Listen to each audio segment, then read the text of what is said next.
अस्सलाम वालेकुम, आप सब लोग कैसे हैं? उम्मीद है सब अच्छे होंगे। इस वीडियो में हम पास्ट पार्टिसिपल को पढ़ने वाले हैं। बिल्कुल आसान ये टॉपिक है, इसको जो है बहुत ज़्यादा इस्तेमाल किया जाता है स्पोकन इंग्लिश में। स्पोकन इंग्लिश में भी किया जाता है, रिटन इंग्लिश में भी किया जाता है। ये एक एडवांस हमारा तरीका होता है अपनी कॉन्वर्जेसन को, अपने सेंटेंस को बिल्कुल छोटा करके बोलने में, एडवांस तरीके से जब हम सेंटेंस को बोल रहे होते हैं। सो पास्ट पार्टिसिपल का यूज़ करते हैं। बेसिकली जो पास्ट पार्टिसिपल होता है वो third form of the verb होती है, यानी वर्ब की थर्ड फॉर्म ही को हम पास्ट पार्टिसिपल कह रहे होते हैं। और ये एज एडजेक्टिव यूज हो रहा होता है। एडजेक्टिव क्या होता है? किसी भी चीज की खूबी, खामी या किसी भी चीज के बारे में वो बताता है कि वो कैसा है। सो उसको हम एडजेक्टिव कहते हैं। तो यहाँ पर ये जो थर्ड फॉर्म है एज वर्ब काम नहीं करेगा, बल्कि किसी चीज की जो है खूबी बता रहा होगा। किस तरह देखें, अब ये है ब्रेक अ चेयर। ब्रेक अ चेयर मतलब होता है कुर्सी तोड़ना। ठीक है, कुर्सी तोड़ना, ब्रेक अ चेयर। क्योंकि यहाँ पे ब्रेक की फर्स्ट फॉर्म यूज हुई, ब्रेक होता है तोड़ना, ब्रेक अ चेयर तो ये हो गया कुर्सी तोड़ना। लेकिन अगर हम बोलते हैं ब्रोकन चेयर, अब यहाँ पे कोई तोड़ नहीं रहा, बल्कि हम बोलेंगे कि इस चेयर को जो है किस हालत में है ये चेयर, वो है टूटी हुई कुर्सी। ठीक है, टूटी हुई चेयर है ये। सो यहाँ पे ये क्या बन गई? टूटी हुई कुर्सी, ब्रोकन चेयर। सो यहाँ पे ये जो ब्रोकन है एज एडजेक्टिव काम कर रहा है, क्योंकि ये किसके बारे में बता रहा है? चेयर के बारे में बता रहा है। ठीक है, तो देखिए मैंने यहाँ के लिखा है the third form of the verb broken has become an adjective. So यहाँ पर ये जो ब्रोकन है third form of the verb, वो क्या बन चुकी है? वो बन चुकी है एडजेक्टिव। ठीक है, ये बता रही है उसके बारे में एडिशनल इंफॉर्मेशन चेयर के बारे में। अब देखें थोड़ा एग्जांपल और देखें। एजुकेट, एजुकेट क्या होता है? पढ़ाना। लेकिन अगर हम बोलते हैं एजुकेटेड तो मतलब पढ़ा लिखा। ठीक है, पढ़ा। सो एजुकेटेड यानी ये किसी प्रोनाउन के बारे में बता रहा होगा, किसी नाउन के बारे में बता रहा होगा। अगर हम बोले कि he is an educated man, ठीक है, सो वो एक पढ़ा लिखा आदमी है। या अब हम बोल सकें कि ही इज एजुकेटेड। ठीक है, सो सिर्फ जो एजुकेटेड है यहाँ पर ये जो है एडजेक्टिव बता रहा है किसके के जो नाउन है, प्रोनाउन है, उसको ही बता रहा है कि वो क्या है। ठीक है, स्पॉइल, स्पॉइल हो गया बर्बाद करना या बिगाड़ना। अगर हम थर्ड फॉर्म में स्पॉइल यूज कर लें तो ये हो जाएगा बर्बाद या बिगड़ा हुआ। ठीक है, बर्बाद या बिगड़ा हुआ, जैसे बोलते हैं ना स्पॉइल्ड चाइल्ड, मतलब कि वो जो है बिगड़ा हुआ बच्चा। ठीक है, इस तरह का सेंस। ईट हो गया खाना और ईटन हो गया खाया हुआ। ठीक है, वर्ब की फर्स्ट फॉर्म में ये थर्ड फॉर्म में, तो ईटन हो गया खाया हुआ। ठीक है, अच्छा, ये जो है ना वहाँ पे अगर यूज होगा, अगर प्रेजेंट परफेक्ट, पास्ट परफेक्ट या फ्यूचर परफेक्ट में यूज होगा तो इस वर्ब ही यूज हो रहा होगा।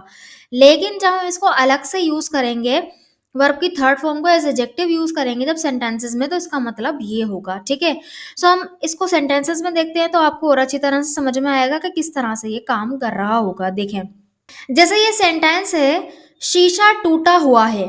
शीशा टूटा हुआ है तो बनेगा द मिरर इज ब्रोकन। ठीक है, शीशा टूटा हुआ, शीशा टूटा हुआ है तो क्या बना? The mirror is broken. ठीक है, टूटा हुआ है ये स्टेट की हालत में है। ठीक है, तो टूटे हुए शीशे के बारे में हम बता रहे हैं, दैट्स वाई हमने यहाँ पे इज को यूज करा है। ठीक है, लेकिन अगर यहाँ पे हम यूज करते हैं कि has, the mirror has broken, जब हैज आ जाता है तो वो प्रेजेंट परफेक्ट का काम और कर रहा होता है, और वहां पे जो ब्रोकन होता है वो इज वर्ब काम कर रहा होता है, ना कि एडजेक्टिव। जबकि यहाँ पे ये एडजेक्टिव काम कर रहा है। ठीक है, सो उसका क्या मतलब हो जाता है? द मिरर हैज ब्रोकन मतलब शीशा टूट चुका है। देखें और एग्जाम्पल देखें, वो शादीशुदा है वो। ठीक है, सो उसके बारे में हम बता रहे हैं, जो शादीशुदा है ये है हमारा एडजेक्टिव। सो इसके लिए हमने क्या बोला? मैरिड। ठीक है, मेरी होता है शादी करना, लेकिन अगर हम मैरिड लगा दें तो वो बन जाएगा शादीशुदा। So she is married, she is married. Pen गिरा हुआ है, पेन गिरा हुआ है, गिरना फॉल होता है, लेकिन गिरा हुआ पेन है तो हो गया fallen. The pen is fallen, यानी जो पेन है गिरा हुआ है। ठीक है, खाना खाया हुआ है तो बनेगा the food is eaten, the food is eaten.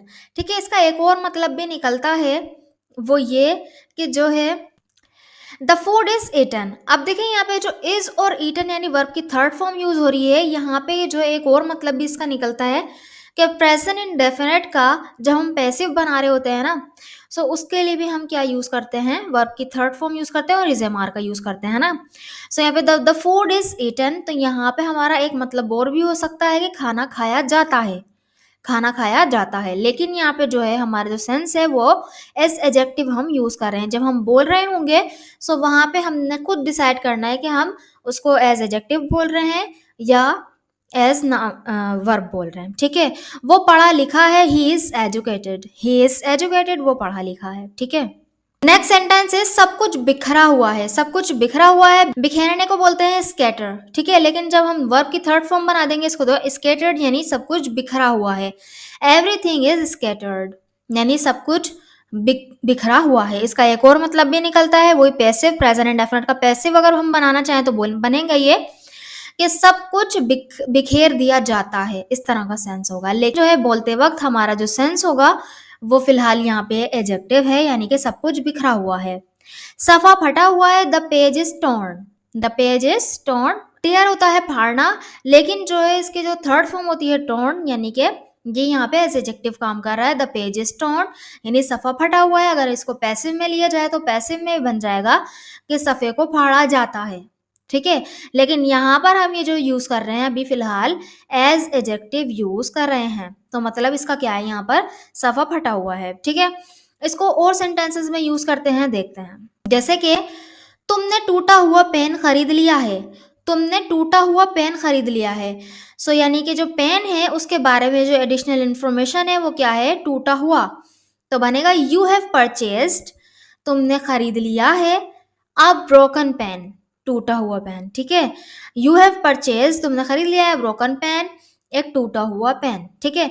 वो चोरी की हुई चीजें बेचता है, वो चोरी की हुई चीजें बेचता है, तो बनेगा ही सेल्स, वो बेचता है क्या, स्टॉलन आइटम्स यानी कि चोरी की हुई चीजें, ठीक है।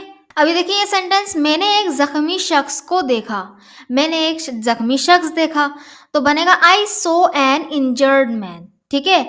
आई सो एन इंजर्ड मैन यानी कि जो मैंने एक जख्मी शख्स देखा, इंजर्ड, ठीक है। जो इंजर यानी कि जख्मी होना, और जो है जख्मी शख्स तो ये बन गया इंजर्ड मैन, ठीक है। सो ये पूरा एक एडजेक्टिव क्लोज बन गया इंजर्ड मैन, ठीक है। सो इंजर्ड इज एडजेक्टिव हेयर। उन्होंने गिरे हुए दरख्त को घसीट कर सड़क से साफ किया, उन्होंने गिरे हुए दरख्त को, ठीक है। सो यहाँ पे ये जो एडिशनल इंफॉर्मेशन दे रहा है दरख्त के बारे में, क्या, गिरे हुए जो दरख्त है उनको घसीट कर साफ कर दिया। बनेगा द ड्रैग्ड, दे ड्रैग्ड यानी उन्होंने घसीटा किसको, द फॉलन ट्रीज, ठीक है। फॉलन ट्रीज को क्लियर द रोड, ठीक है, और जो है वहां पर उसको साफ कर दिया, घसीट कर साफ कर दिया, ठीक है। सो यहाँ पे जो ड्रैग और क्लियर का यूज हुआ है, यहाँ पे जो दो वर्ब है यानी कोई चीज करके कुछ कर देना। सो यहाँ पे हम पहले वो करते हैं कि मतलब दे ड्रैग्ड यानी उन्होंने घसीटा, क्या कर दिया, फिर घसीट कर साफ कर दिया, क्लियर ऑफ द रोड, ठीक है। They drag the fallen tree clear off the road, ये जो दो यानी ये जो दो वर्ब्स हैं किस तरह से यूज होते हैं इस पर मैं एक तफसील से वीडियो बनाने वाली हूँ। सो आप देखिएगा ज़रूर, हमारे चैनल पर आप एक्टिव रहा करें। सो इस तरह की वीडियोस मैं अपलोड करती रहती हूँ। शायद बिगड़े हुए बच्चे सब एक जैसे होते हैं। अब देखिए जो बच्चे हैं इनके बारे में जो एडिशनल इंफॉर्मेशन है वो है बिगड़े हुए, तो बनेगा परहैप्स यानी शायद, spoiled children are all alike यानी कि शायद बिगड़े हुए बच्चे सब एक जैसे ही होते हैं। टूटे हुए पाइप से पानी बह रहा है, किस पाइप से, टूटे हुए पाइप से, ठीक है। यानी जो इसके बारे में जो पाइप के बारे में एडिशनल इंफॉर्मेशन दे रहा है वो क्या है, टूटा हुआ। सो ये एक एडजेक्टिव कहलाएगा। यहाँ पे जो ब्रोकन है ये एडजेक्टिव है, ठीक है। सो बनेगा वाटर इज गशिंग, गशिंग जो गश जो है ऐसे मतलब उसके लिए इस्तेमाल करते हैं, फ्लो बहना, इस तरह का बहना नहीं जैसे फ्लो हो रहा होता है पानी, उबल उबल के निकल रहा होता है पानी, ठीक है, उसके लिए नहीं, ओवरफ्लो। यहाँ पे जो पानी बह रहा है वो इस तरह से यानी पाइप जो फटा हुआ है उसमें से जो बिल्कुल प्रेशर से निकल रहा होता है ना पानी, उसको हम गश इस्तेमाल करते हैं वहां के लिए, ठीक है। सो इसलिए हमने यहाँ पे गशिंग इस्तेमाल किया। वाटर इज गशिंग यानी पानी बह रहा है, कहाँ से, फ्रॉम द ब्रोकन पाइप, टूटे हुए पाइप से, ठीक है। And this sentence is for you to translate. मैं उसकी तजवीज़ करदा डिश को ट्राई करूंगी, आजमाऊंगी, ठीक है। मैं उसकी तजवीज़ करदा डिश को आजमाऊंगी, तो यहाँ पे हम जो यूज़ करेंगे यानी कि आजमाना मतलब ट्राई करना, ठीक है। इस सेंटेंस को बनाकर ज़रूर कमेंट बॉक्स में लिखिएगा ताकि मुझे पता चले कि आपको वीडियो समझ में आई कि नहीं आई। अगर वीडियो अच्छी लगी है तो चैनल को ज़रूर सब्सक्राइब भी कर दीजिएगा और वीडियो को लाइक भी कर दीजिएगा, और मुझे ज़रूर बताइएगा कि मैं इस फॉर्मेट में वीडियो बनाऊँ या नहीं बनाऊँ, या जो मेरा पहला तरीका है उस तरह से बनाऊँ। सो मुझे ज़रूर बताइएगा। Thank you so much.